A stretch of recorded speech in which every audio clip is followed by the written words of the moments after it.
Os luteranos são os descendentes de imigrantes alemães que chegaram aqui no século XIX, mas que herdaram a fé da reforma do século XVI, a reforma de Martim Lutero, que surgiu no período então de amplo estudo dele, em que ele redescobriu a Bíblia. E lá em Romanos, na carta de Paulo aos Romanos, ele redescobriu a verdade da salvação por graça e fé.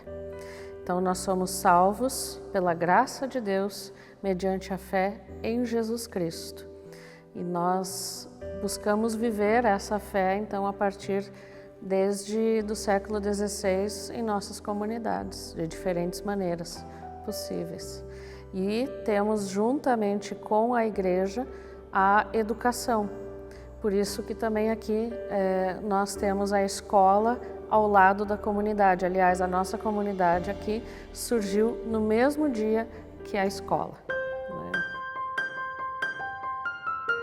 A salvação acontece pela graça de Deus. Nós não temos nada, nós não somos capazes de conquistar a salvação. Ela só ocorre mediante e unicamente pela graça de Deus.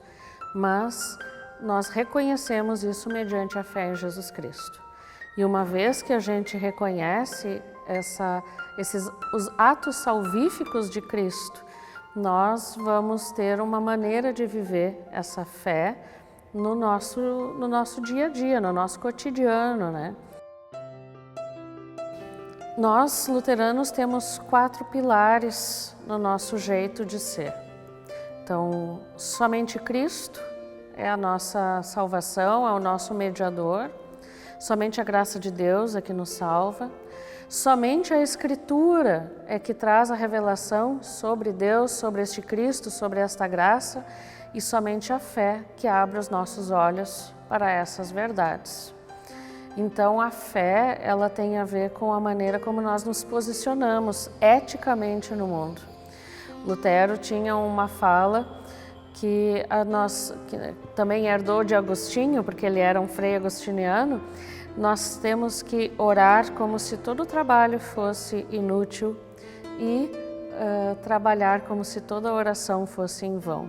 Então, no nosso jeito de atuar no mundo, no nosso trabalho, nós precisamos ser honestos, éticos. Se o mundo acabasse amanhã, dizia Lutero, ainda hoje eu devo pagar as minhas dívidas. Hoje eu devo plantar uma macieira, porque ainda hoje este mundo pertence a Deus e merece ser cuidado. Então, a fé, ela se manifesta nas práticas éticas no trabalho, no lidar com o próximo, na maneira como nós organizamos a nossa vida.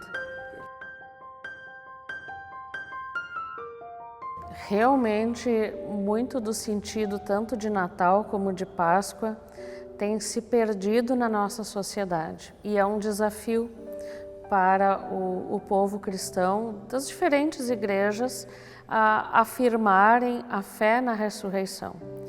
Porque a Páscoa, ela é a ressurreição de Jesus, é o penhor, a garantia da nossa ressurreição.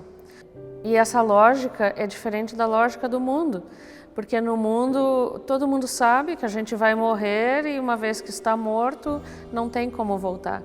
E a lógica de Deus é diferente. A morte, o nosso último inimigo, não tem a última palavra. A última palavra é a de Deus, que ressuscitou Jesus e que Jesus disse, onde eu estarei, vocês estarão comigo. Eu ressuscitei, vocês também ressuscitarão. Então a ideia, a Páscoa, ela é a vitória de Cristo sobre a morte, é a garantia da nossa vitória sobre a morte e também talvez podemos pensar ainda que enquanto estamos aqui, ela significa a vitória diante de várias cruzes que enfrentamos. Nós temos muitas cruzes no nosso dia a dia, muita violência, muito desinteresse, muitas pessoas egoístas. O nosso mundo está perdido em cobiça e egoísmo. E isso gera muita dor, muito sofrimento entre pessoas, famílias. E cada vez que a gente consegue vencer algum desse tipo de coisa, nós temos uma pequena Páscoa. Cada vez que as pessoas conseguem vencer o egoísmo e conseguem ser altruístas, cada vez que as pessoas, diante de todas as perspectivas, conseguem ser honestas e éticas, nós temos uma pequena Páscoa acontecendo.